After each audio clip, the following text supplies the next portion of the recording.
we must look back to the Puranas and see how did this practice of taking kavadi came into practice.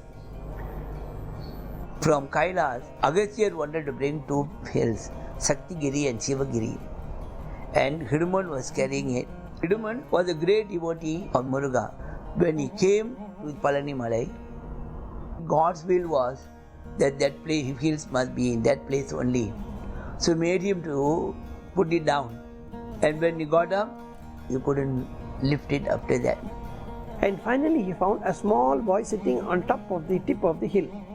And he called him and asked him, "Please, can you come down?" He said, "Why?" "I think you are too heavy, I cannot carry." He said, "Nonsense, I am such a small boy, you cannot carry me. You have been declaring that you are a great man who can carry a Sivagiri. When you can carry the Sivagiri, why can't you carry me?" They were having the conversation, it became a fight. And Lord Murugan, just to take away his ignorance, he just made him faint and fell. Lord Murugan blessed him and he said, "I am very happy for the devotion and the bhakti you had on me and Lord Shiva in this ribbon fast. Bless these human beings, whoever will carry a kavadi, that is what I did. Kavi Adi, as kavadi, will be blessed." Lord Murugan bless it. The idea is that the concept of arul, of divine love, is meant to rise when you convert your pain into divine love, when you forget your pain in the bliss of the Lord. So in other words, you feel this sense of love from the time the trance comes on you. You feel that you're operating on a high level of consciousness. It's because of the surroundings, because of the beat, because of your involvement towards, you go into a devotion mode and you start going into a very deep concentration. And that's why we get the feelings of trance. The trance that comes in a very sharp manner and makes us to be a bit aggressive at that specific time of it. My personal opinion is to get the pain into me from what my mom has gone to. Basically, I put it for my mother. Get all the pain towards me. So we pierce to our tongue and we pierce the symbol of Murugan to put in part of us inside our body. So the piercing part is where I get it into my body and carry it there.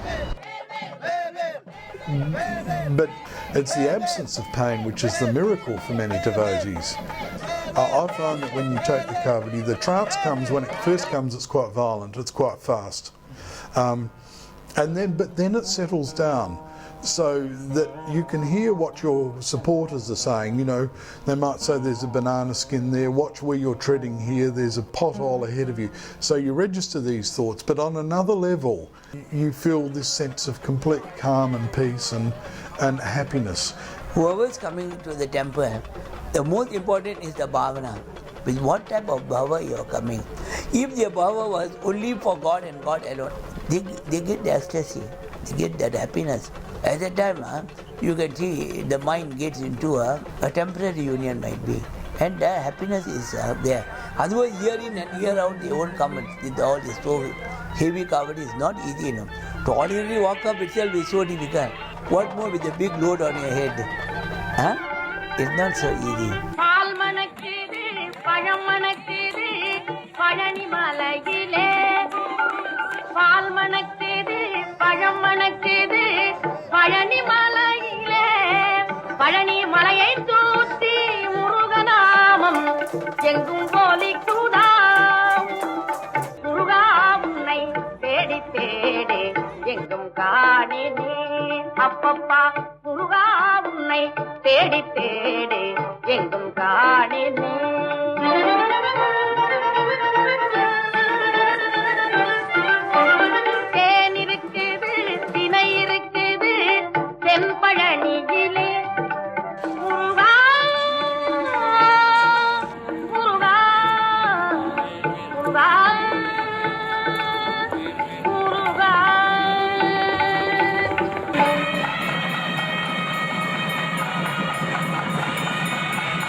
It has been a demanding week for the priests who are here from India.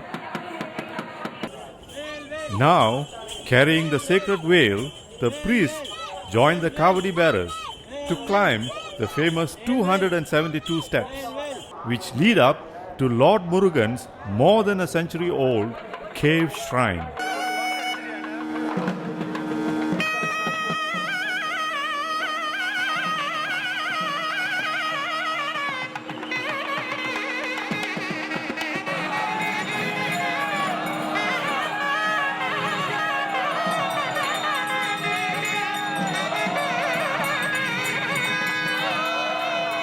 All official installation ceremonies are now over. But for the Kavadi bearers, devotees and tourists, Thaipusam will continue for over a week more.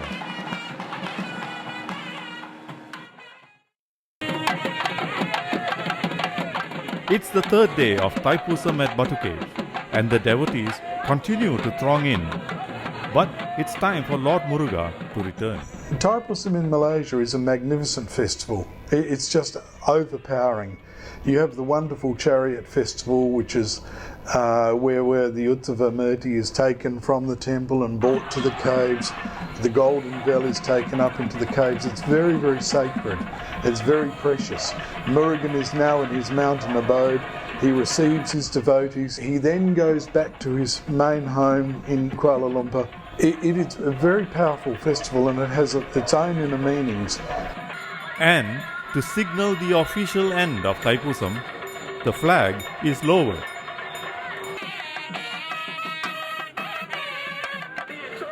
The silver chariot begins to make its way back to Kuala Lumpur as crowds of all races pour their devotion on Lord Murugan. I'm not going to condemn people who go there to watch, simply because that's how I got involved. I went there to watch and I got myself caught, and I tell people who express interest, be careful. This is what happened to me. He'll drag you back. He won't let you go. And once this happens, you will find yourself caught in a world that is unendingly magical and beautiful. And this last Kavadi, I found a sense of joy. You realise the things that you should be thankful for. And really, you have a lot in life to be thankful for. In usual cases, there will be about 1 million people. But I think this time, more than 1 million people came. About 1.3 million to 4 million people. The reason to it is the trust and the love for the religion is growing, even amongst the youngsters. You see, that is a very good sign that indicates that there will be a continuous support for religion and the tradition will go on. It is here to grow and it will not diminish. After nearly 3 months of intense devotion, the spiritual glow of the devotees will remain strong and focused till the next Thaipusam. For us, Thaipusam 2007 was a great achievement. It was a lot of involvement from the boys, a lot of involvement from our parents and fellow friends. And you know, we are nearly to tears when it's all over.